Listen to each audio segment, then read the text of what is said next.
that was blowing across the African continent, the late third president resigned from government and the ruling party, KANU, and founded the Democratic Party of Kenya. This bold decision marked a new trajectory in the political career of the late retired President KIBAKI. He joined the presidential race in the first multi-party general elections in 1992, in which he came fourth. He contested for the presidency again in the subsequent general elections of 1997, where he came second to the late President MWAI and became the leader of the official opposition in the National Assembly. In 2002, the late retired third president, made another stab at the presidency on the National Alliance Rainbow Coalition, NARC, party, and won with an astounding landslide majority, becoming Kenya's third president. He was re-elected president for the second term in 2007 under the Party of National Unity. Once again, members.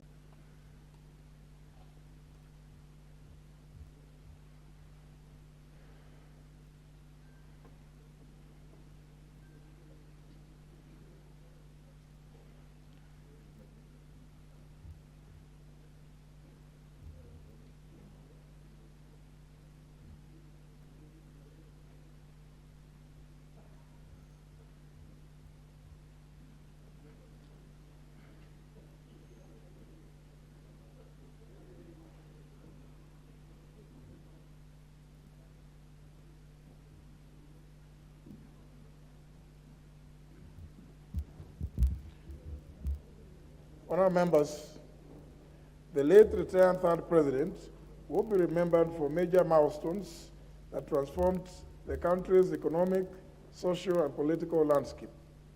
When he took oath of office as president in December 2002, the late retired President MWAI KIBAKI committed to turn around the country's economy. He approached leadership from a people-centric perspective that was aimed at improving the quality of lives of the people. He shall forever be remembered for his famous quotes that, in the quotes, leadership is a privilege to better the lives of others. It is not an opportunity to satisfy personal greed, close the quotes. Guided by this philosophy, the late retired President KIBAKI midwifed several reforms in Kenya's governance architecture in order to realign it for accelerated service delivery. He shall also be remembered for spearheading the entrenchment of ideals of accountability and transparency that led to the creation of the Kenya Anti-Corruption Commission, the precursor to the Kenya Anti-Corruption Authority, now renamed the Ethics and Anti-Corruption Commission, to enforce transparency and accountability in government and government operations. In terms of economic development, the late retired third president is credited for formulating an economic recovery strategy that put the country on the pedestal for becoming a middle-income economy. The late retired third president's economic model led to a sharp rebound in the economy and was characterized by unprecedented economic boom, growth, and development.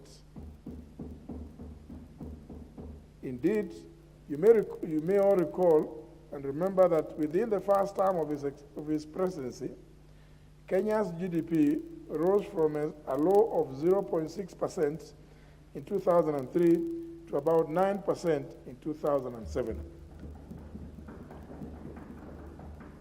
He also embraced self-reliance by increasingly funding the national budget from internally generated resources such as increased tax revenue collections, hence reducing Kenya's dependence on donor aid.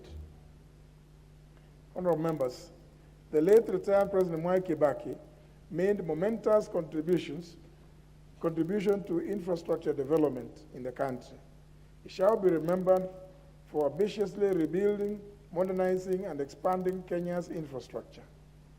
During his tenure, he accomplished flagship infrastructure projects such as the Thika Superhighway and various bypasses around Nairobi City. He also initiated other key projects like the Lamu Port South Sudan Ethiopia Transport in brackets LAPSET Corridor project and the Standard Gauge Railway, SGR, later successfully implemented by the current administration.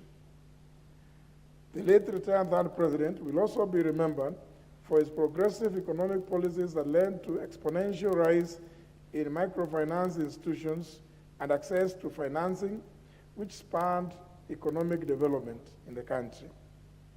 It was also during his tenure that the constituency's development fund, with the full support of the 9th Parliament, was introduced, and today, as the forerunner to the devolved fund, the CDF has immensely improved the quality of lives of many people in the country. And more particularly is to be noticed in many regions that have in the past been deemed marginalized. Honourable members, the late retired third president will also be remembered boom in the telecommunications sector.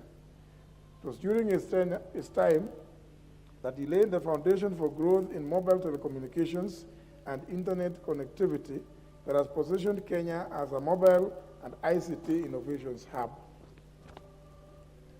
In the education sector, the late retired President KIBAKI will forever be celebrated for introducing free primary education in 2003, during which year about 2 million new pupils who would not otherwise have gone to school were enrolled into primary schools.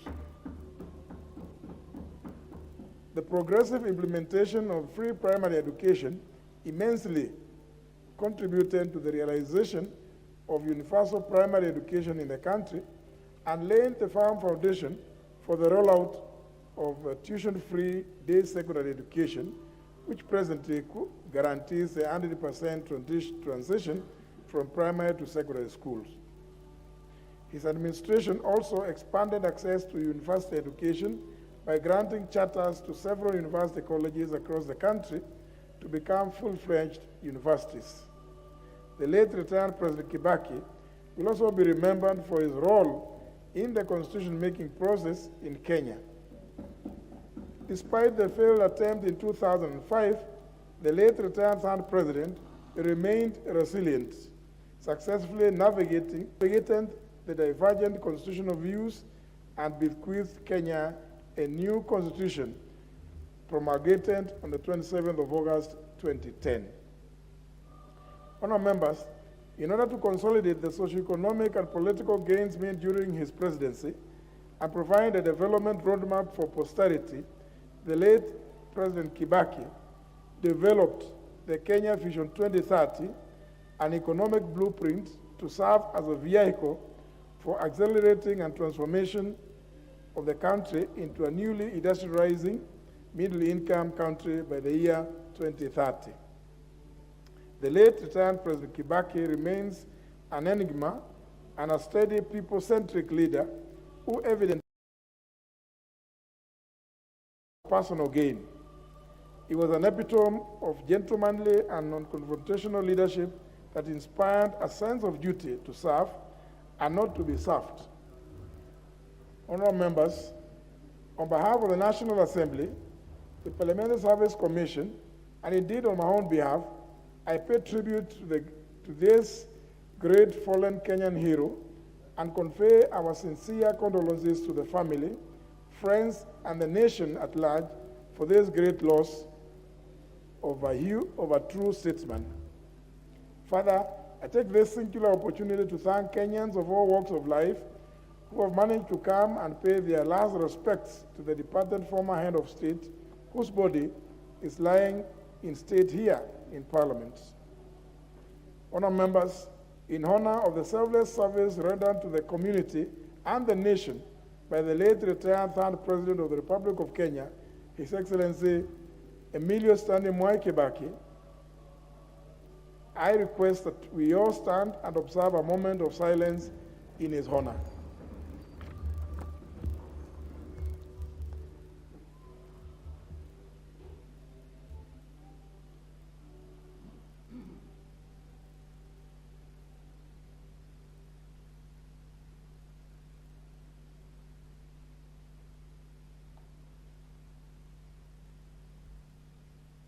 May his soul rest in eternal peace.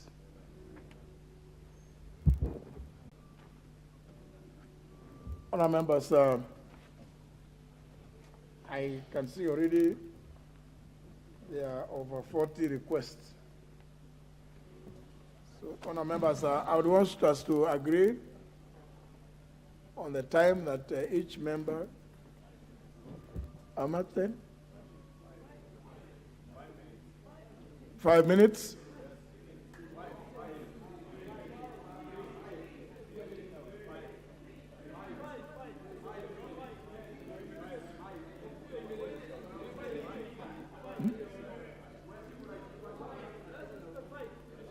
Okay, honour members. No, on this one, I think let's give everybody equal time, because honour members,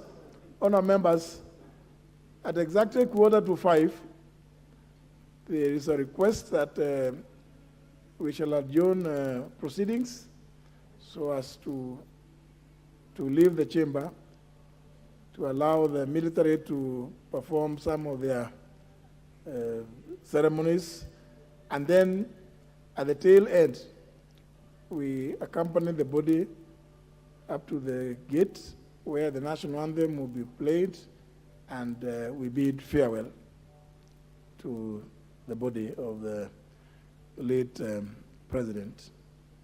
So I think 5 minutes is good for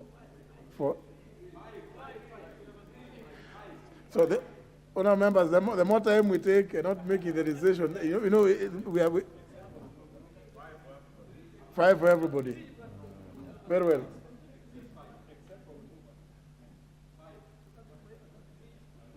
Very well.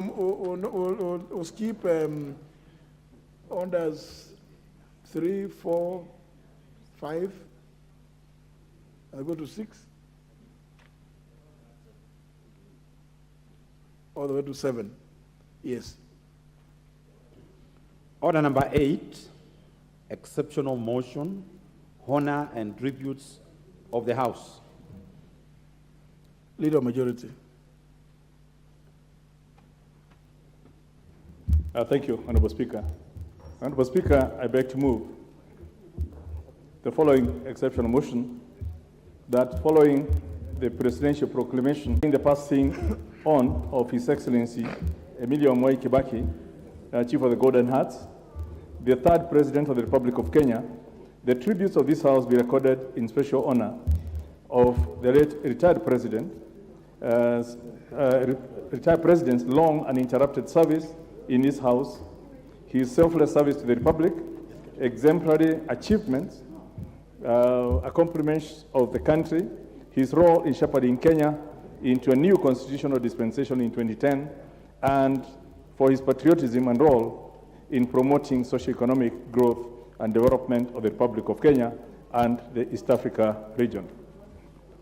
Honourable Speaker, let me, on behalf of my family and the people of Kibipiri, start by sending my deep, heartfelt condolences to the family and all the Kenyans on the passing on of our beloved hero, the late Honorable MWAI KIBAKI. Honourable Speaker, history is more than the path left by the past. It shapes the present and has immense potential to influence the future.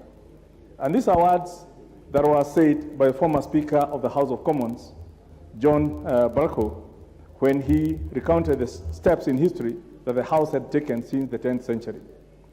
Today, we have a singular honor, an opportunity to record the tributes of this august House in honor of a giant of history, His Excellency President MWAI KIBAKI. Honorable Speaker, in the words of President Obama, I wish to observe that it is hard to eulogize any man. It's hard to capture in words not just the facts and the dates that make life, but the essential truths of a person, the private joys, the sorrows, quiet moments, and the qualities that illuminate one's soul.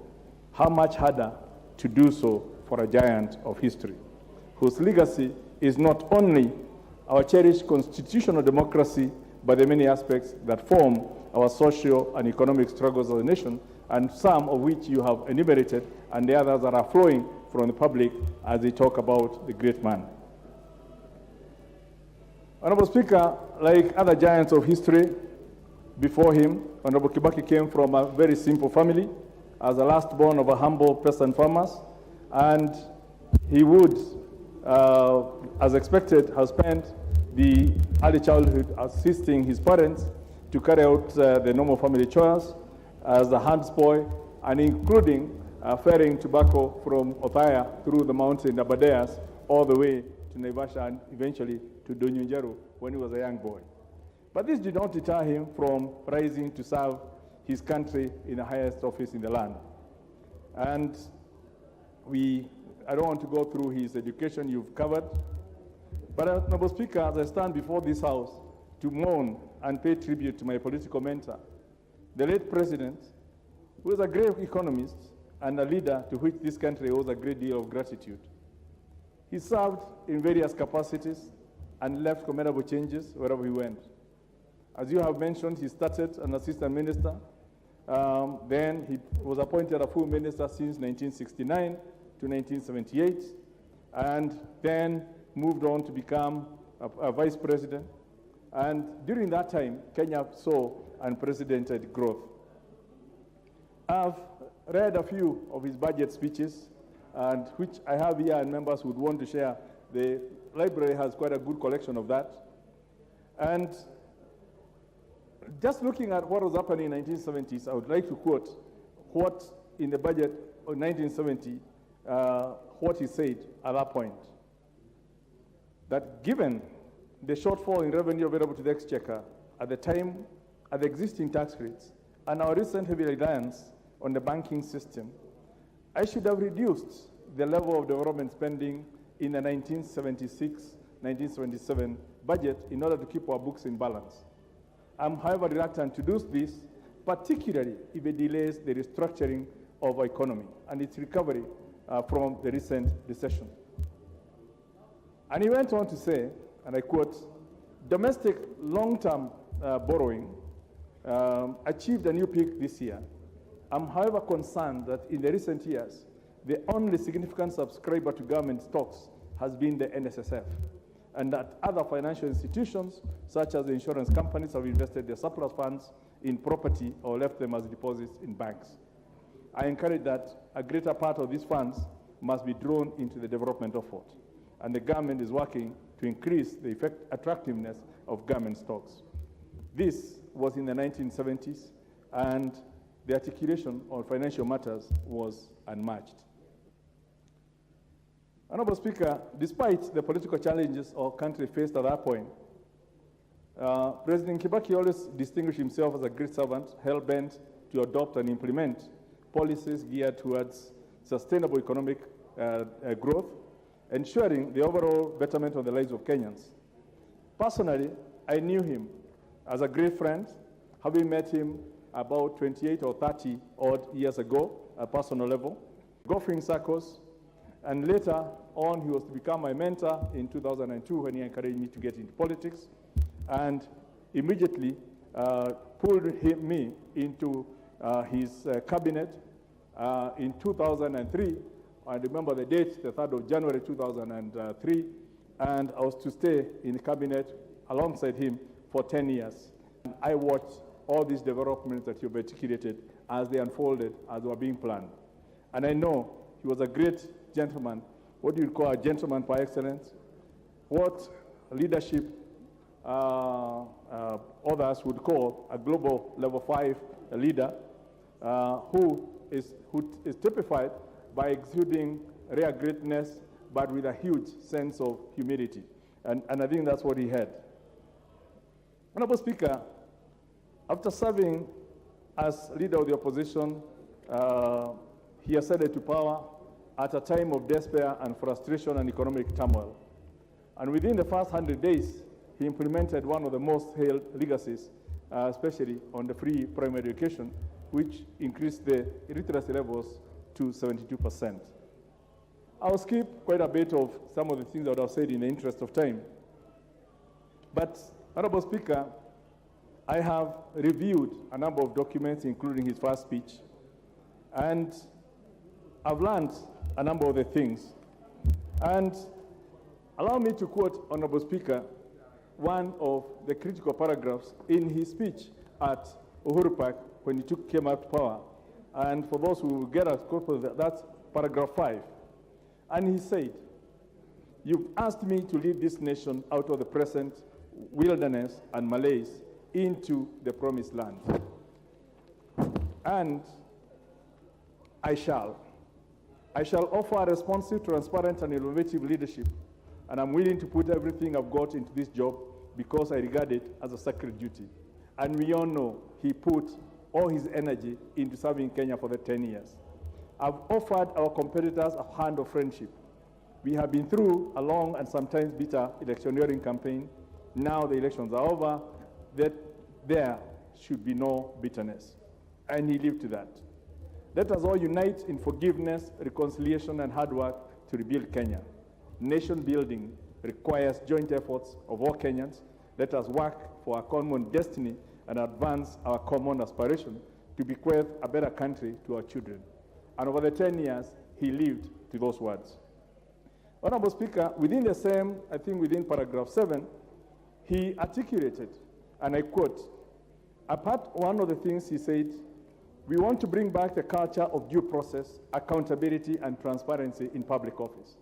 The era of anything goes is gone forever, and government will no longer be run on the whims of individuals. The era of roadside policy declarations is gone, and my government's decisions will be guided by teamwork and consultation."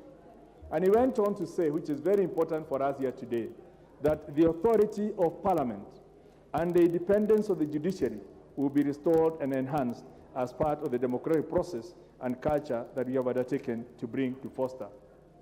Honorable Speaker, when we look at the contents of the Constitution 2010 that brought the independence of Parliament, that no president who ever dissolved Parliament at his whims, is part of the promise that was made in Uhuru Park on that afternoon of 2002 in December when he took over. Honorable Speaker, I could go on and on, but we don't have the luxury of that time. But I want to say that the late president had an outstanding approach to leadership that all of us here should emulate to make Kenya a great country that Mzee left. And as we head to the elections, because probably God has called him to the high heavens as a result, as a signal to the Kenyans. And I would like to plead with the electorate as we talk of all the great things the late Mzee KIBAKI did. I would like to ask our electorate to honor Mzee KIBAKI by looking for his qualities and the characteristics in all those aspirants at all levels. And let's ask ourselves, do you see a KIBAKI in your MCA? Do you see a KIBAKI or aspects thereof in your member of parliament, in your senator, in your governor?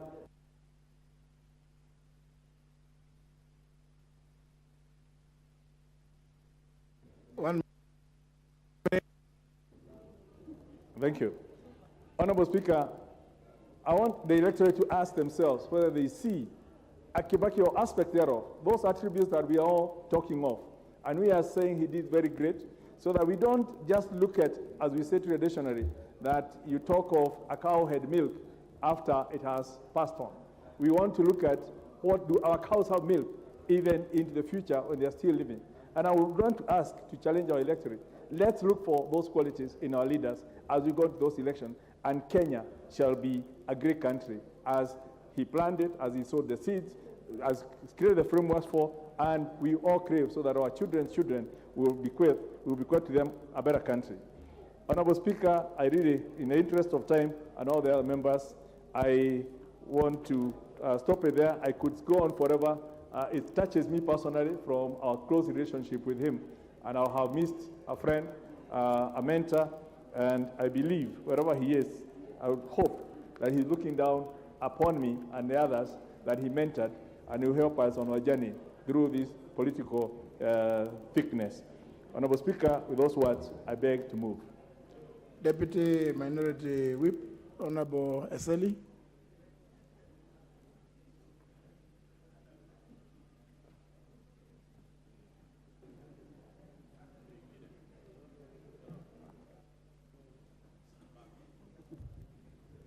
Thank you, Mr. Speaker, for this opportunity to also eulogize a great person, a great leader of this country in the name of MWAI KIBAKI, the retired former president of this country.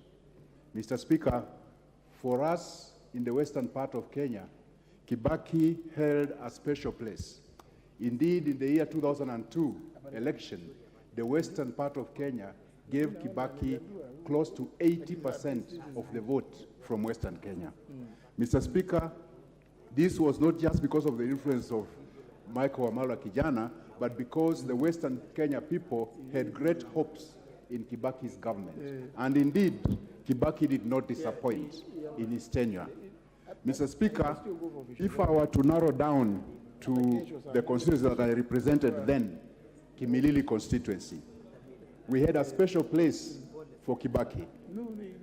Mr. Speaker, at one time, KIBAKI visited Bungoma County. That time it was a district, and he came specifically to Naitiri, which was in Kimilili constituency. And we will always remember him, because at that time, he managed to give Kimilili their own district, whereby Kimilili had been anchoring for a new district for a very long time. And at that point, he also laid the foundation stone hospital theater at Naitiri Hospital, being built by Safaricom Foundation. He also laid a foundation stone for a 5,000-liter milk cooler at the same place. So he left a major mark in the wider Kimilili constituency and now in Tongaren constituency. At that point is when he also gave instructions for the road from Kimilili to Misihu to be tarmacked. And indeed, this road was tarmacked. Mr. Speaker, I would say that I was honored to have been in Parliament at the time KIBAKI was president of this country. Mr. Speaker, he was an interesting leader in the sense that he listened more than speaking.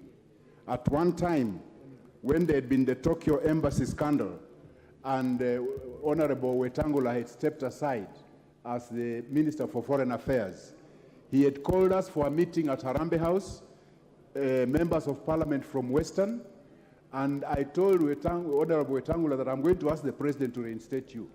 And as we got there, Honorable Wetangula grew close, cold feet, and told me, don't mention it. I just kept quiet, but as the meeting went on, at the end I mentioned it. I told His Excellency, the President, MWAI KIBAKI, that, Your Excellency, you stopped, Wetangula stepped aside after the Tokyo scandal and the investigations have not come up with anything. Why don't you reinstate him? Because Kenyans are asking, kama wewe unawacha watu yako kwa mataa. And the president laughed and told me, wewe seli, wewe wacha siasa mingi. And we left the president's office at Harambee House. But indeed, within a week, the Honorable Wetangula was reinstated as the Minister for Foreign Affairs. So I've always remembered Mzee KIBAKI as a very witty person, but listening to his people. Mr. Speaker, I don't know whether we can actually produce yet another KIBAKI for this country. Somebody who had such an impact on the economy of this country until the current leadership that came in after him was able to rebase the economy to a lower middle income economy. Mr. Speaker, this was all because of the efforts that he had put in. And this came about because of the devolution that he started implementing from the time he became president, in the sense that he devolved a lot of economic activity to the grassroots, and that stimulated the grassroots. And I believe that's the basis that Kenya has thrived on to be classified as a lower middle income country. And I believe if we follow the new constitution strictly and devolve more funds to the grassroots, perhaps we'll achieve the dream that KIBAKI had for this country, including the Vision 2030. Mr. Speaker, it's a great loss to the country, but we thank God that at least he gave us His Excellency MWAI KIBAKI to live that long and lead this country to the direction that he led this country, especially economically, Mr. Speaker. While he might not have played the politics as well as we would have wanted him to, but that was MWAI KIBAKI. So we have to accept him as he is and agree that he did a great job. Honorable Sanko. Thank you very much, Honorable Speaker, for giving me this opportunity to send my heartfelt condolences on my own behalf, on behalf of my family, on behalf of the 6.5 million Kenyans with disability I represent this House, to the family of the late KIBAKI, to the people of Othaya, and to the people of Kenya in general. Honorable Speaker, the late KIBAKI, our path crossed instantly when I was Student Organization of Nairobi University President. And at that time, the MWAI regime introduced parallel degree program, a program that I was against. And KIBAKI was the official opposition leader, so he was against the MWAI regime. Therefore, we had one common enemy. And in the spirit of an enemy of your enemy is your friend, we were friends by default. Honorable Speaker, again, our path crossed incidentally in 2002 when the late KIBAKI was sworn in as the third president of Kenya on a wheelbarrow, on a wheelchair. Honorable Speaker, therefore we were both persons with disabilities. And a few months into his leadership, he said, wapi ule mlemavu alifukuzwa university, rudisha yeye na wenzake. That is how some of us who are suspended in the University of Nairobi and other public universities got our amnesty from, Honorable Speaker. So, Honorable Speaker, I remember him as a hero who, without him, I would not have completed my university education. Honorable Speaker, Mzee, as he lie outside here, Honorable Speaker, the man who used a breach of the post-election violence victims' dead bodies to grab half of his government in the arrangement of Nusumkate, Nusumkeka, is screaming the loudest. Mzee, as you fly with the angels, the man who was against your legacy project of Thika Superhighway, describing it as a tribal project, is crying the loudest. Honorable Speaker, the man who coined the 41 against one political genocide mantra because he was against you and your community is shedding crocodile tears. If Malema was a Kenyan, he would have said, Mzee, give us a signal on how to deal with them. Such sellout, betrayers, and pretenders. Honorable Speaker, we mourn the late KIBAKI because in his hand, he left a positive economy. He left an economy, Honorable Speaker, that was thriving, that was on a positive climb, Honorable Speaker. But currently, Honorable Speaker, we have 9 trillion GDP and loans of 12 trillion. That is negative, Honorable Speaker. KIBAKI, the late KIBAKI, left us when everybody had 3 meals a day. Currently in Kenya, it is very difficult to have even 1 meal a day, not because you are suffering from typhoid or lack of appetite, but because the economy is that bad. Honorable Speaker, Honorable KIBAKI may have been an economist, and his successor did not study economy. But in any case, he was good in figures, and figures never lie. We were doing well as Kenyans under the leadership of His Excellency MWAI KIBAKI and under the first 5-year term of the Jubilee administration. But in the 2nd-year term of Jubilee administration, we are now on a negative trend.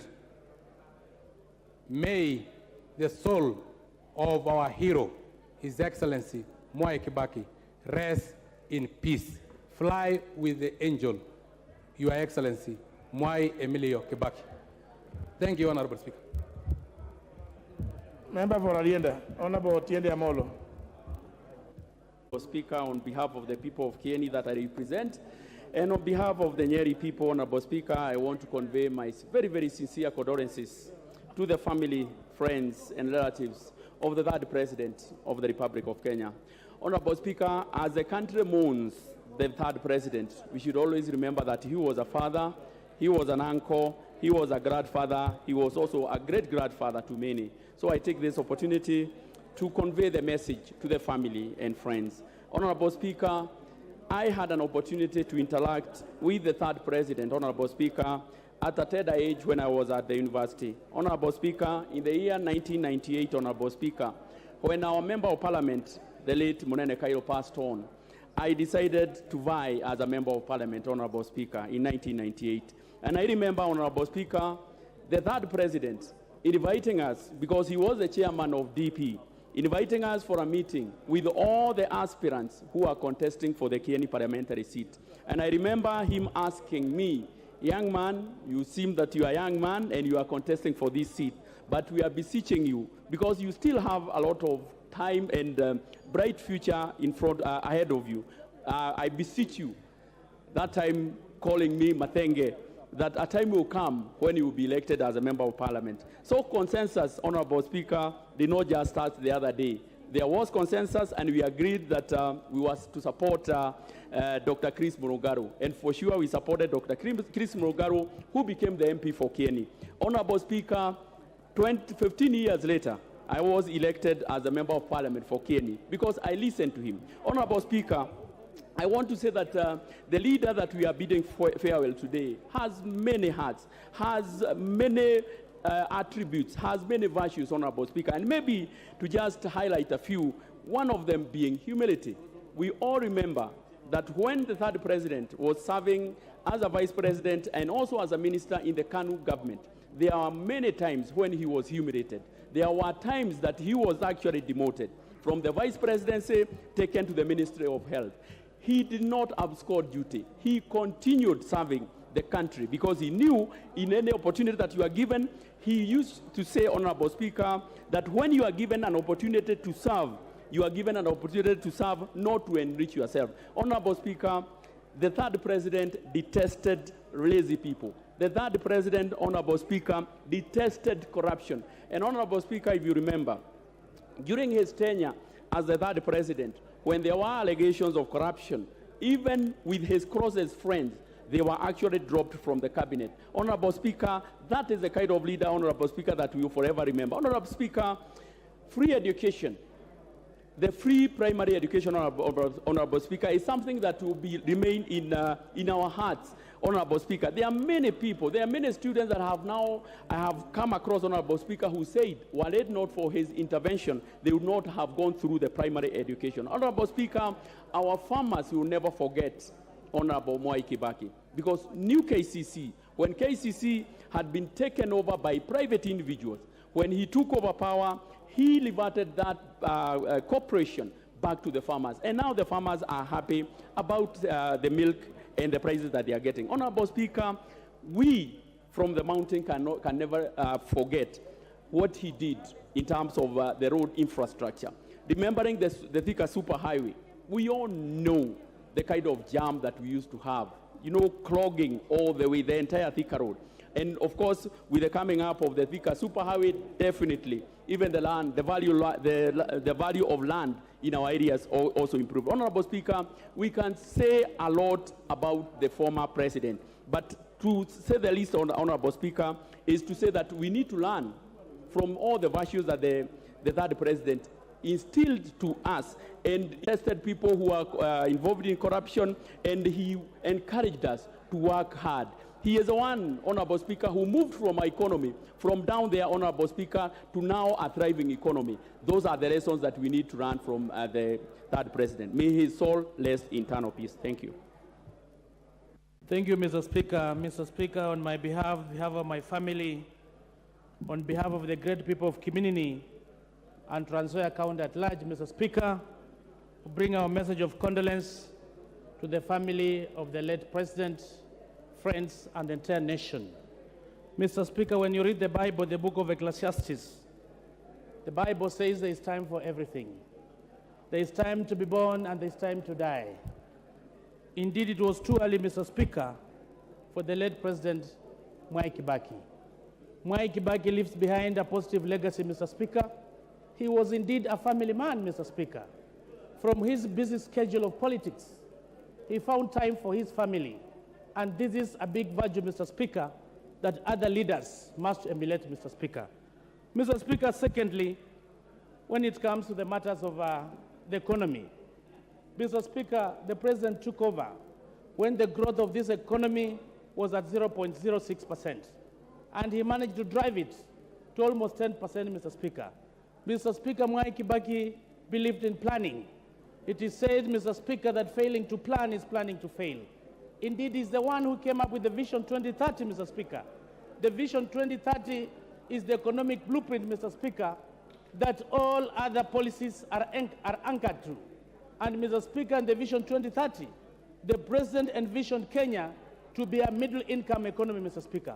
When it comes to matters of public debt, Mr. Speaker, the President was borrowing wisely. I remember that particular time, Mr. Speaker, when you look at the ratio, the percentage of public borrowing, the GDP, Mr. Speaker, was around 48% to 50%. But currently, as we speak, Mr. Speaker, the borrowing is almost 100%. He was borrowing wisely, Mr. Speaker. The public debt, the burden now is on the Kenyans, Mr. Speaker. We are calling upon the leaders to emulate President MWAI KIBAKI.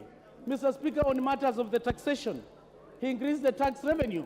And, Mr. Speaker, that time KRA had a slogan that kulipa ushuru.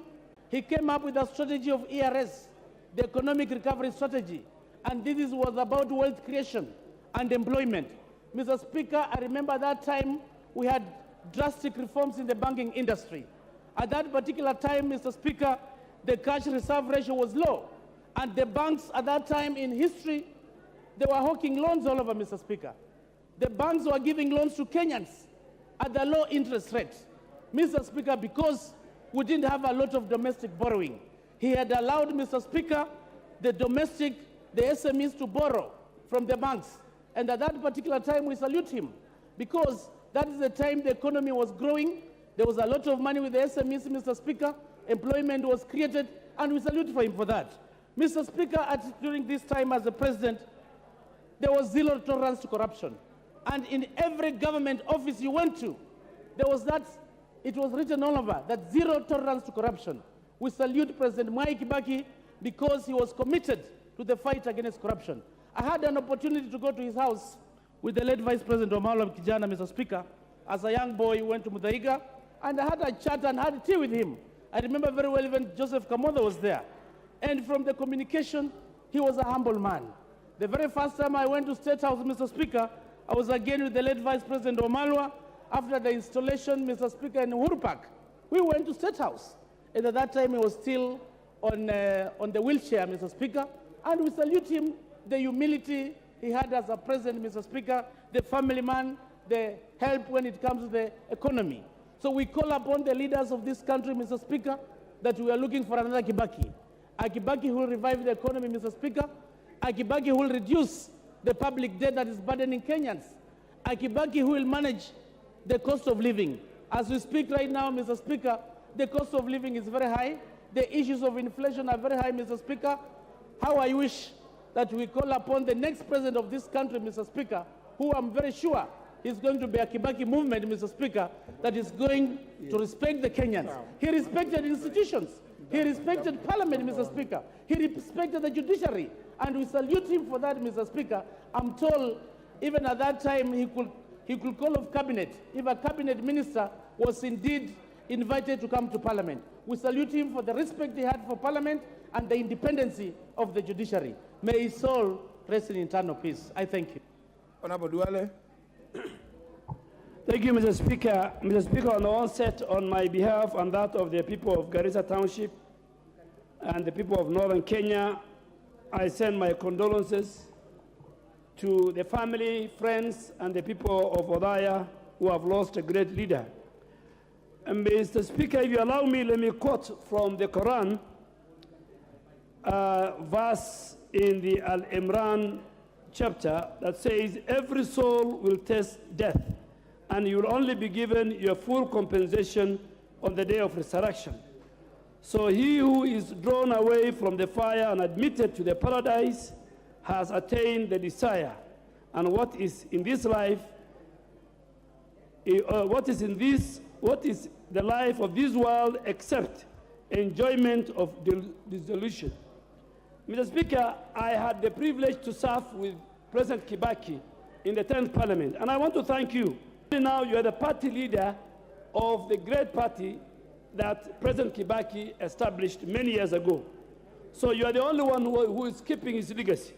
The rest are talking, praising KIBAKI, when in the 10th Parliament, when presidents were members of Parliament, and President KIBAKI was a member of Parliament for Odaya, I had a very rare privilege to serve with him. I had a very rare privilege to be very close to KIBAKI when I differed with my party ODM in 2010, and President KIBAKI, myself, and many others, including the current deputy president, adopted us as his political sons. And we survived until 2013. Mr. Speaker, KIBAKI will be remembered as not a petty leader, as some people are today. KIBAKI will be remembered as a person who does not betray. He doesn't believe in the politics of deceit and betrayal as it is today in Kenya. KIBAKI believed in the economy, in the hustler, in the smallest of the smallest people. And it was KIBAKI who asked the banking sector in our country to open up loans to the smallest of the business in our country. It is KIBAKI who brought this country during his tenure. KRA, when he took over, KRA was collecting 600 billion. By 2013, KRA was collecting 1.2 trillion, Mr. Speaker, because he believed in revenue, local revenue. He never believed in debt. KIBAKI left us with 1.8 trillion debt.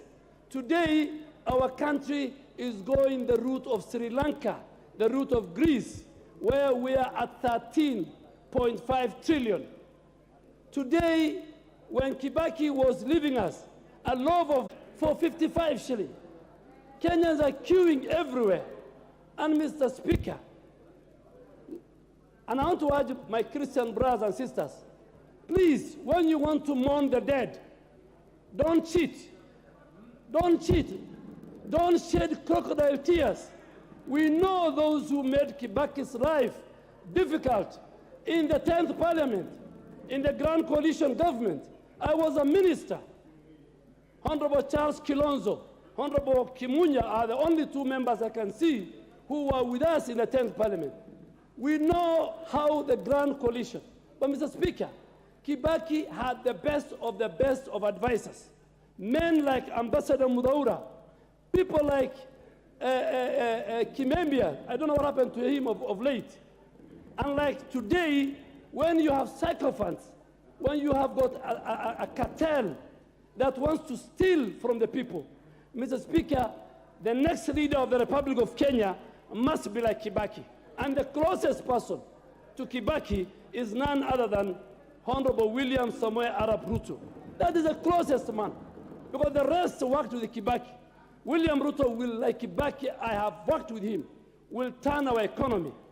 But please, my brothers Christians, don't praise KIBAKI if you know you made his life difficult during his time. May his soul rest in peace. Member for Ugunja, Honorable Wandai.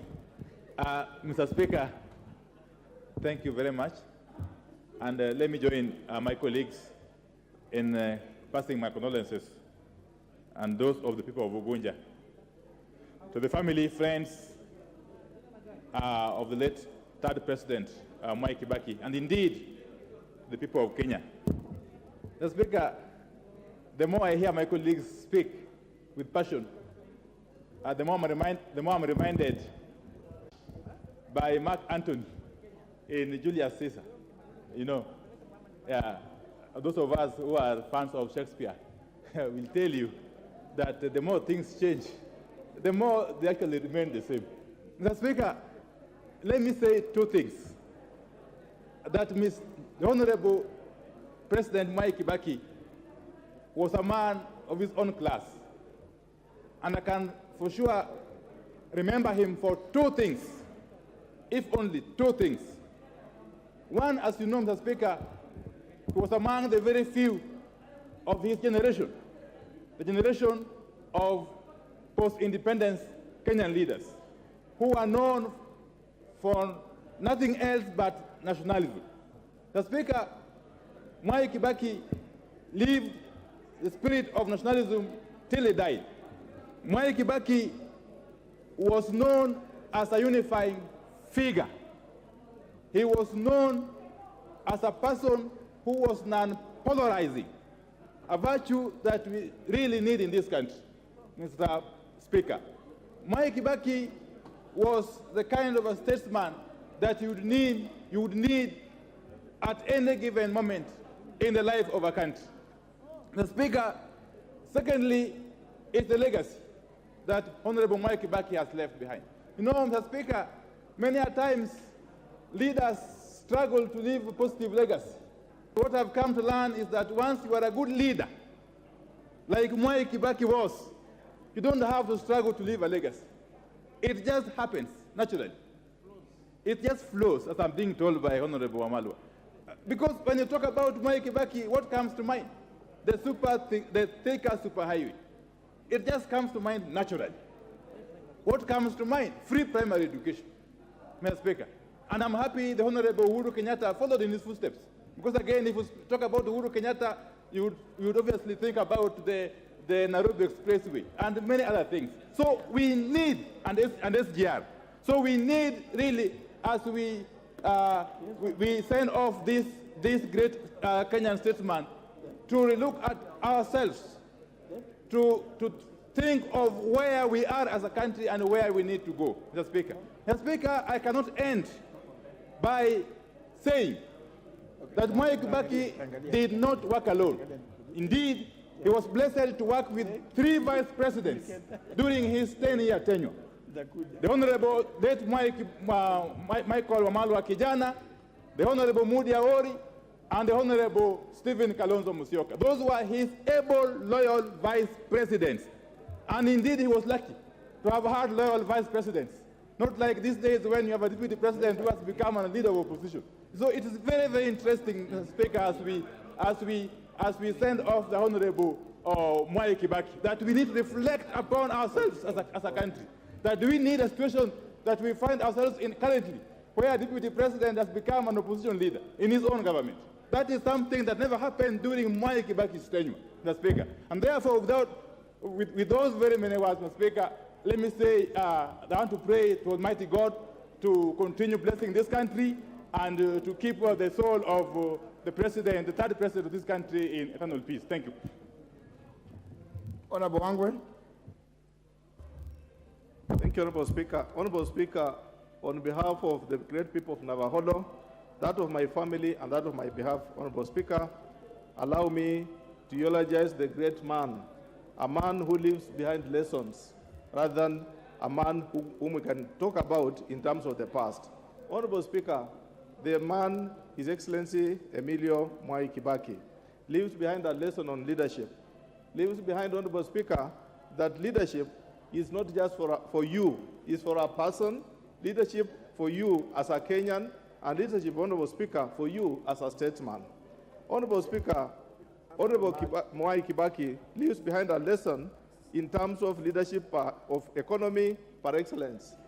He handled the economy of this country right from the time he came from school and joined KANU, that time, Honorable Speaker, to the time he left as the president. He all preached nothing but economy. Honorable Speaker, the lesson he leaves behind also to us is that he believes in a community, he believes in a person, not just one person himself, but also the entire community. Honorable Speaker, we appreciate the late Honorable MWAI KIBAKI for appointing the great man, the Vice President of Kenya, the Honorable Christopher Michael Wamalwa. With him, all Luhya Nation rallied behind Honorable MWAI KIBAKI. Honorable Speaker, I come from a very small community, the Abanyala in Western Kenya. He is the first President, Honorable Speaker, to appoint a Abanyala Minister, Dr. Newton Kulundu. We eulogize him as a great friend of ours, Honorable Speaker. Honorable Speaker, Honorable MWAI KIBAKI leaves behind the 50 years he has been in politics, Honorable Speaker. That leaves us a lesson of patience, Honorable Speaker. Are we supposed to be in a hurry to be presidents tomorrow? The answer is no. Are we in a hurry to be leaders today and tomorrow? The answer is no. Patience pays. Let everyone, Honorable Speaker, remember MWAI KIBAKI as a person who traveled a political journey. He was not in a rush to become the president, and he has led this country so well after 2 terms. We leave him with great honor, Honorable Speaker. Honorable Speaker, with all those lessons, what do I propose? Honorable Speaker, I propose that the great men on this world are remembered through infrastructure, through the roads, they are remembered through the buildings. And Honorable Speaker, I wish to challenge you, yourself, Honorable Speaker, as the chairperson of Parliamentary Service Commission. That, Honorable Speaker, you are putting up a good building. And it's my prayer, Honorable Speaker, that the great member of Kikuyu can allow me to, Honorable Speaker, through this eulogy, I would wish to request you, as the chairperson, Parliamentary Service Commission. I did say that great men are remembered through infrastructure, such as roads and buildings. Today, Honorable Speaker, we are completing the tallest building ever in this compound, in Parliament. Is it indeed possible, Honorable Speaker, that through you, we can remember this great man of 50 years through this house, that this tallest building behind you can be named Honorable MWAI KIBAKI in his memory. Thank you, Honorable Speaker. I submit. Honorable Kiringo Kubai.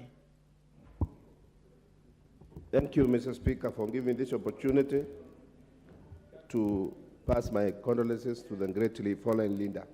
Mr. Speaker, let me take this opportunity to pass my condolences to the family of the late President, Honorable MWAI KIBAKI, and also condolences from my own people, people from Mugembe Central, and I eulogize this great leader who has just left us, Mr. Speaker.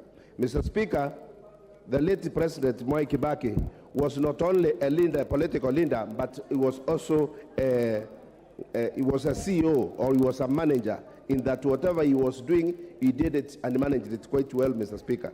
Mr. Speaker, we are not praising Honorable MWAI KIBAKI only for his 10 years as a president, but since he started the leadership of this country, when he was a secretary for KANU, when he left Makerere, Mr. Speaker, he came in and started organizing this country from the word go, when we were grappling with the colonial masters, until the date he passed on, Mr. Speaker. He has been playing his cards very well, and he has not failed us in any way, Mr. Speaker. Mr. Speaker, I would say that this is the best president this country has ever earned, and I pray we get another one after him, because so far I would say he is the best president we have ever earned. And also, even his people of Odaya, they elected him for almost 40 years, or 80 terms, Mr. Speaker, because he was quite a manager. Mr. Speaker, the Honorable late President was a man of few ones, but he was very, very practical in his doings, and he was really, he qualified to the saying of the English saying, which says, actions speak louder than words. Mr. Speaker, the late President rarely talked. The late President was not on the TV or on radio or in the news all the time, but his actions and the planning of this country has propelled this country very far, Mr. Speaker, and that is a leader who needs to be emulated, Mr. Speaker.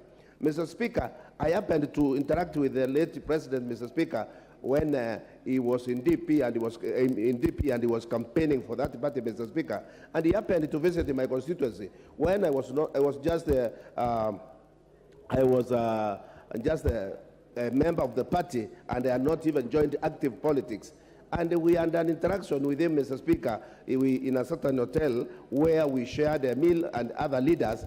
And Mr. Speaker, in him I saw a great man, And when he didn't make it to the president, to become the president, Mr. Speaker, it was in the early 90s, Mr. Speaker, it was very unfortunate for this country, Mr. Speaker. Because, Mr. Speaker, if the late president became the president immediately after the repeal of the section, the law, so that we can have many parties, Mr. Speaker, he could have taken us very many miles away, Mr. Speaker. Unfortunately, he came to leadership when one factor, he had an accident, and he was also becoming old. But with all those problems, Mr. Speaker, and then there came the problem of the Nusumukata issue, which also stored is a plan for this country, Mr. Speaker. I'll bet all those problems, I'll bet all those handles which were stopping him on his way, Mr. Speaker, he made sure that he had laid proper foundations for this country, Mr. Speaker, especially in the transport sector. He did very well. Education sector, Mr. Speaker. He is the one who reduced the taxes for bondas so that the young people and those who are not employed could be able to buy the pikis or the motorcycle, Mr. Speaker. And as we talk now, that sector is the sector which is employing most of the youths in this country, because there's no any other opening in this country to employ our youths, Mr. Speaker. This great man has done a lot for this country, and I wish him, I wish his family and all those people who were there that they pray for him, and we pray for his soul, and may his soul rest in peace. Thank you, Mr. Speaker. Honorable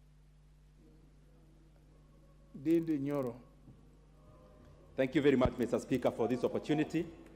And I rise to send my condolences to the family of President MWAI KIBAKI and also to the people of Kenya on my own behalf and the people of Kiharu. Mr. Speaker, we learn a lot from the life of President MWAI KIBAKI. First, I want to thank the people of Odaya for entrusting a young person to the position of leadership in terms of their MP, Mr. Speaker. President MWAI KIBAKI assumed the role of CEO of KANU at the age of 31, went ahead to become an MP at 32, and served for 50 uninterrupted years as a member of parliament. And it is through that incubation of ascending to a position of leadership early that he was able to refine himself, of course through experience, to become the kind of leader, a towering leader that he became when he assumed the presidency of Kenya.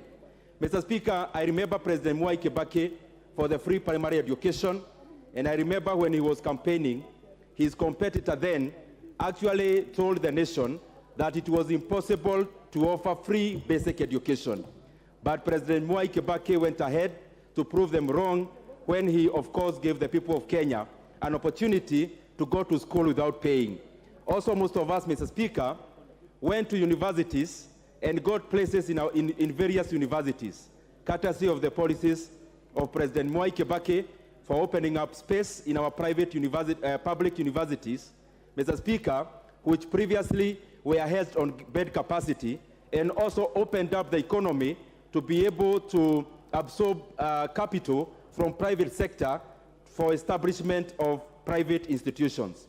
But Mr. Speaker, I also want to remember President KIBAKI more in regards to the economy. Across all dimensions of the economy, President MWAI KIBAKI's legacy, Mr. Speaker, is towering. He got an economy that had revenues of around 200 billion Kenya shillings. By the time he left after 10 years, he had uplifted that revenue by 500% to 1 trillion Kenya shillings. The current regime under President Uhuru Kenyatta has only managed to move that revenue from 1 trillion to around 1.6 trillion, which is hardly 60%. Work that KIBAKI did in half a year has taken the current regime an entire 10 years to achieve.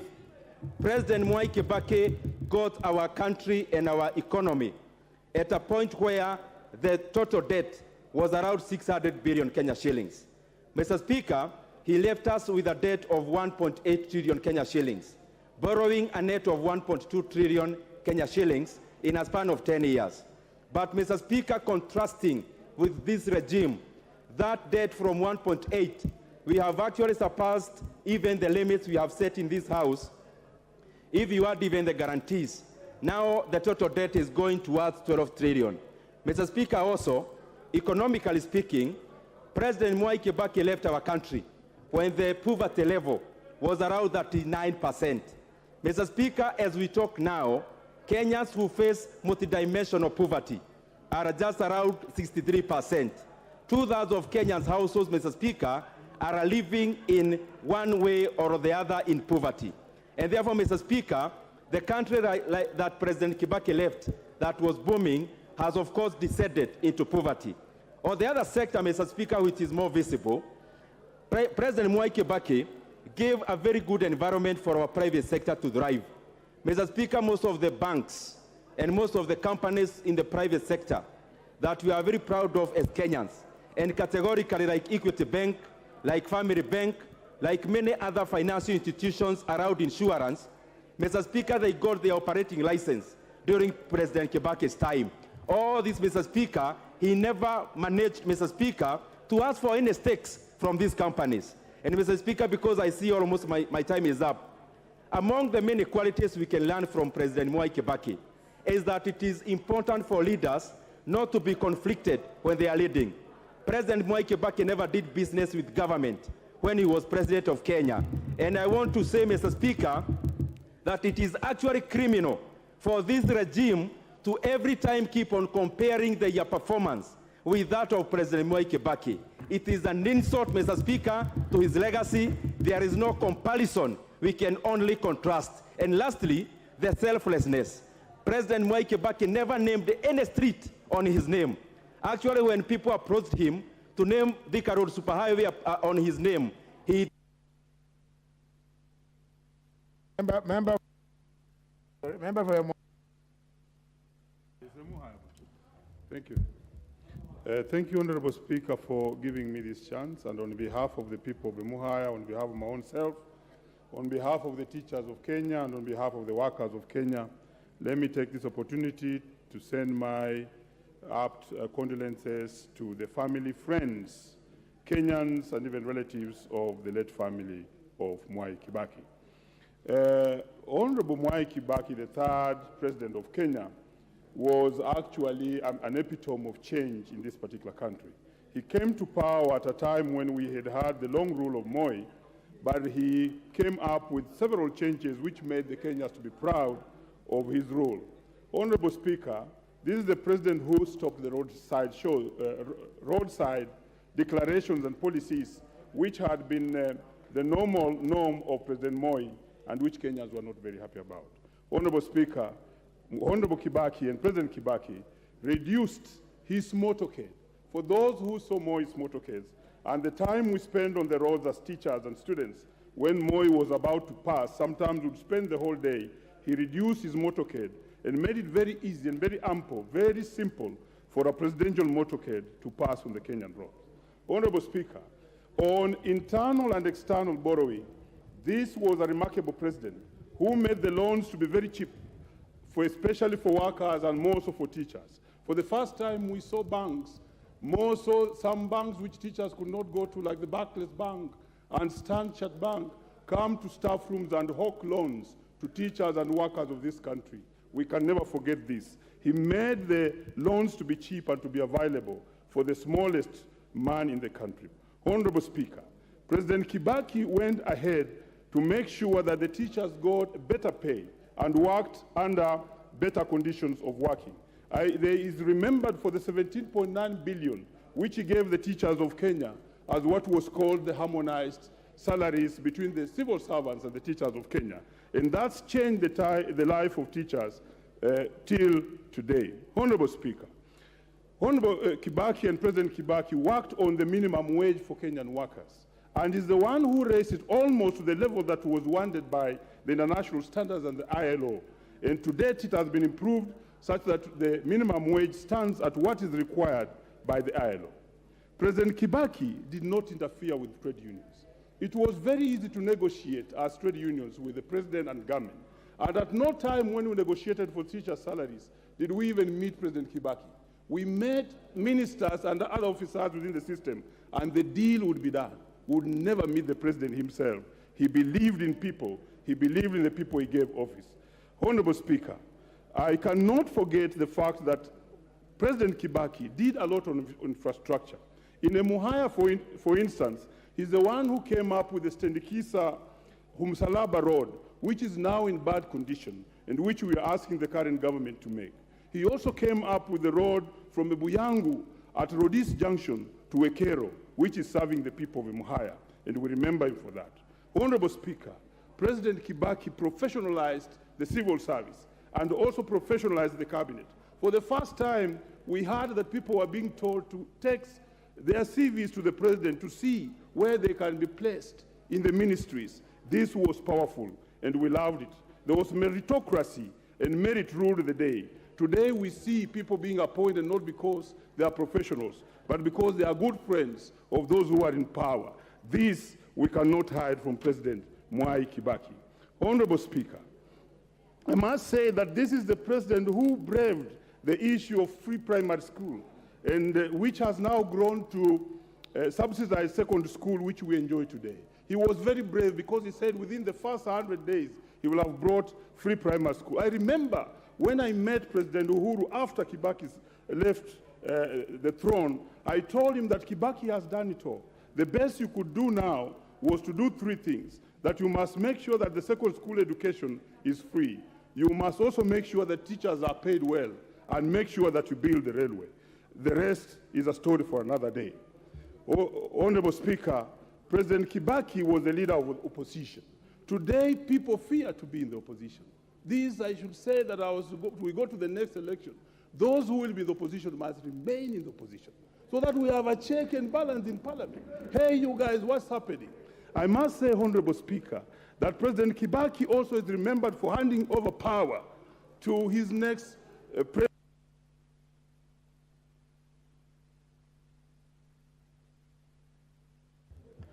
Can I hear the member for Odaya? Honorable Gichuki Mugambi. Give the member for Odaya.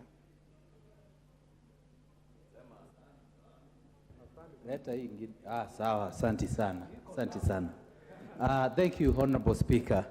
Honorable Speaker, allow me to pass my condolences to the family, to my great people of Udaya and Kenyans at large as they mourn this great statesman.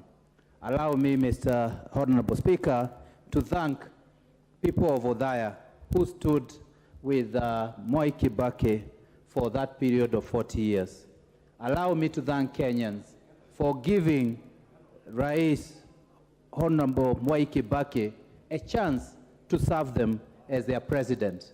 Honorable Speaker, I want to eulogize a very humble man.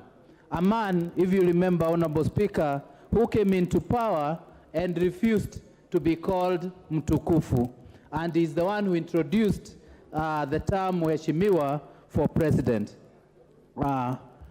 Honorable Speaker,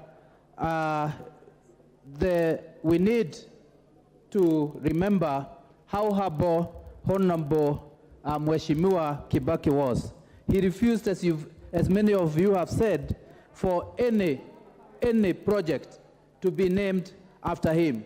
But I want to confess that now that he's gone, we are allowed, as our whip has said, to name a few projects after him. Honorable Speaker, like in Odaya, we have a level 6 hospital, which we will name after him as MWAI Kibaki Teaching and Referral Hospital. Honorable Speaker, I had a chance to serve at MWAI Kibaki as his chairman of Udaya Development Association. As you know then, the Katiba had not allowed the constituency where the president comes to elect a member of parliament. But he gave me a chance to serve on his behalf as an acting member of parliament in Udaya. And I want to say, Honorable Speaker, I was lucky he did recognize my service and gave me an MBS for the service I gave to Udaya people. Honorable Speaker, we cannot forget where the president left this country in terms of economy, in terms of education, in terms of social and political status. We know that he's the man who enacted the 2010 Constitution, which is a document, Honorable Speaker, that will guide the democracy and the freedoms of Kenyans in this country for a long time to come. I remember the president for his vision. Honorable Speaker, Mheshimiwa Kibaki took over a country that was almost directionless. But he was able to come up with Vision 2030, which is a blueprint that again will guide the development of this country for up to the year 2030. Honorable Speaker, we cannot forget the many children who have had a chance to achieve their dreams because of the free primary education. Honorable Speaker, this is something we have to guard as leaders so that all these kids, because all of them have dreams, that they will continue having a chance to achieve their dreams. Honorable Speaker, the late president valued the private sector, and this is an area that helped this country to grow almost with double digits. And if we all remember, the banking sector, the manufacturing sector, they all benefited from his policies of ensuring that he supports the best and he allows merit and competition to thrive in an economy. Honorable Speaker, we have to continue supporting and coming up with policies that are supportive to the private sector. Honorable Speaker, even the tax laws were very friendly during the President Kibaki's time, and we need to continue ensuring that we don't tax businesses out of business, but we have supportive tax policies that would ensure that the private sector continue to create more jobs and to help grow our economy. Honorable Speaker, may the good Lord rest the soul of our great statesman in eternal peace. Amen.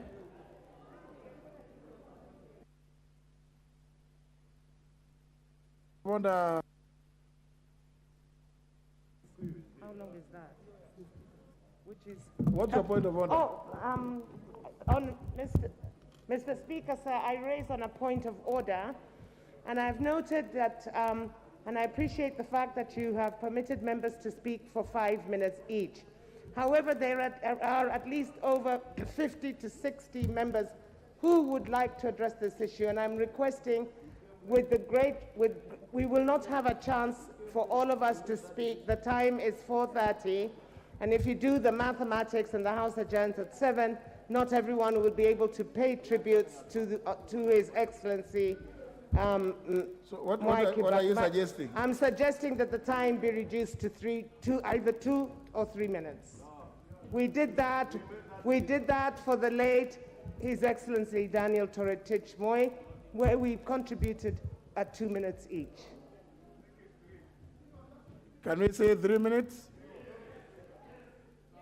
Yeah, you know, honourable members, remember this, that's why you see I'm consulting, because we also need to know at what point should the public be stopped from coming, because we can't adjourn and walk out in our procession against the public.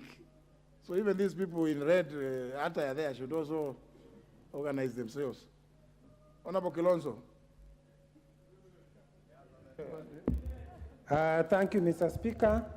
Mr. Speaker, allow me to pass my condolences and to those of the larger Kilonzo family. The late Mzee Kibaki was a good friend of my dad when my dad was in the police service. And indeed, when my father died in suspicious circumstances, Mzee Kibaki, then a member of parliament in the opposition, did come to mourn with the family, Mr. Speaker, and attended the funeral service at Holy Family Basilica. Mr. Speaker, myself, even joining politics, Mr. Speaker, among the few people supported me financially was none other than the late President Mwai Kibaki. Mr. Speaker, Kibaki will be remembered as an economist, a man who transformed the Kenyan economy to what it is today, Mr. Speaker. Mr. Speaker, changing Kenyan economy to a middle-class economy is not something, Mr. Speaker, which can go unnoticed, and this was done during Kibaki's time. Mr. Speaker, it is during Kibaki's time when he had the Vision 2030, which successive government, Mr. Speaker, have still adopted. I recall very well as a young member of parliament, the first budget, which was read in July 2003, Mr. Speaker, after Kibaki took over from the former regime of Kano, was only 256 billion, the entire budget, Mr. Speaker. 10 years later, Mr. Speaker, the national budget which he handed over, the last budget which he supervised was at 1.8 billion, Mr. Speaker. It was during his time, Mr. Speaker, where he emphasized on generating our own taxes to run the economy and reduced overdependence of aid, especially Western aid, Mr. Speaker. Mr. Speaker, many might not know that Mzee Kibaki believed in devolution, Mr. Speaker.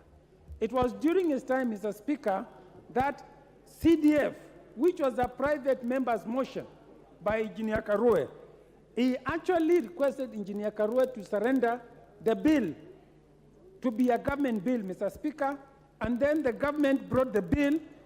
Today, we now have National Government Constituency Development Fund, Mr. Speaker, courtesy of the late President, Mr. Speaker. But, Mr. Speaker, the late President believed that, Mr. Speaker, ministers in the House must fight their wars in the House, Mr. Speaker. Mr. Speaker, allow me to end there and say, may his soul rest in peace. Member for Madira.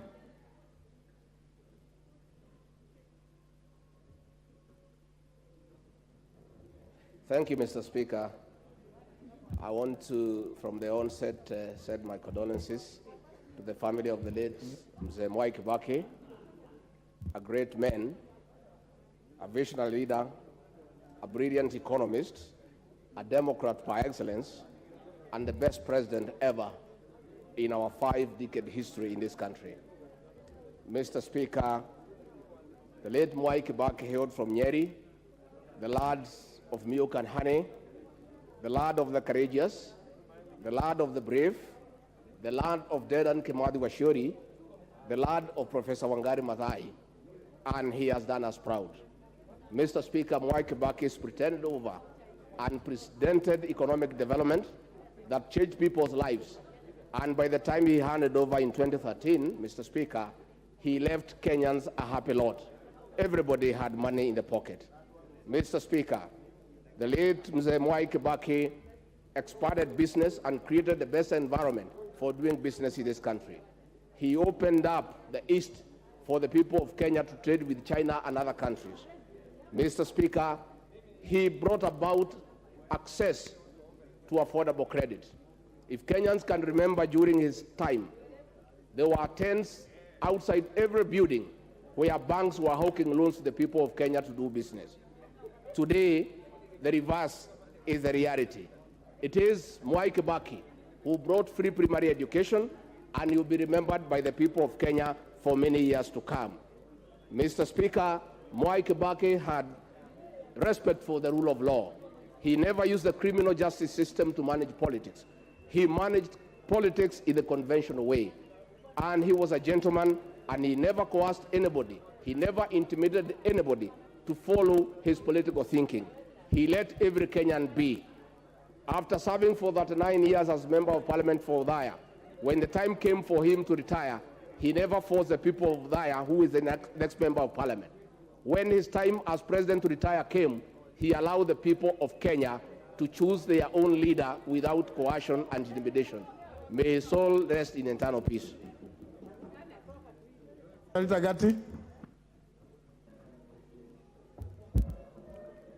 Thank you, Mr. Speaker, for the opportunity to mourn my President, His Excellency MWAI Kibaki.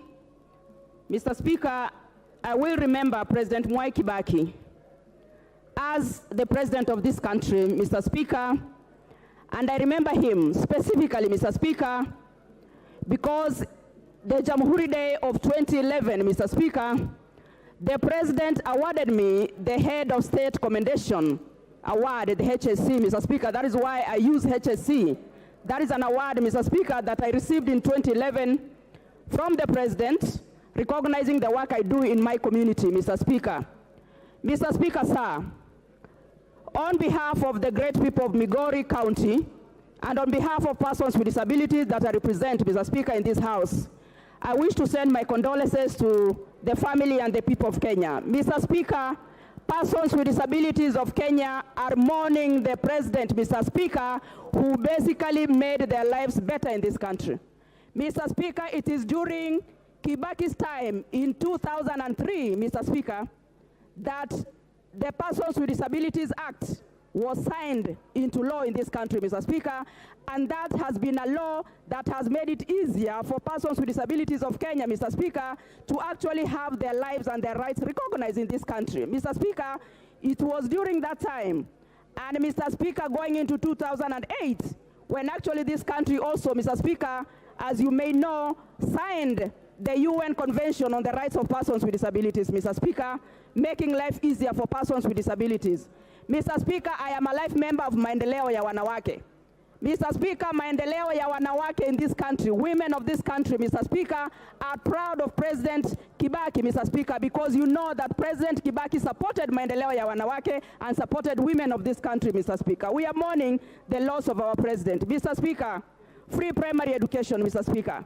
Children who would never have gone to school, Mr. Speaker, had an opportunity for the first time to access education, to see the classroom, Mr. Speaker, courtesy of our third President of the Republic of Kenya, His Excellency MWAI KIBAKI. Mr. Speaker, for me, the first time I saw a superhighway was during his time, Mr. Speaker, coming to do a superhighway, Thika superhighway infrastructure. Mr. Speaker, we must give credit where it is due. And Mr. Speaker, I salute President MWAI KIBAKI, and I ask that his soul rests in eternal peace. Amen. Thank you, Mr. Speaker. Member for Kadui. Sorry, honourable members, I'm still trying to coordinate out there.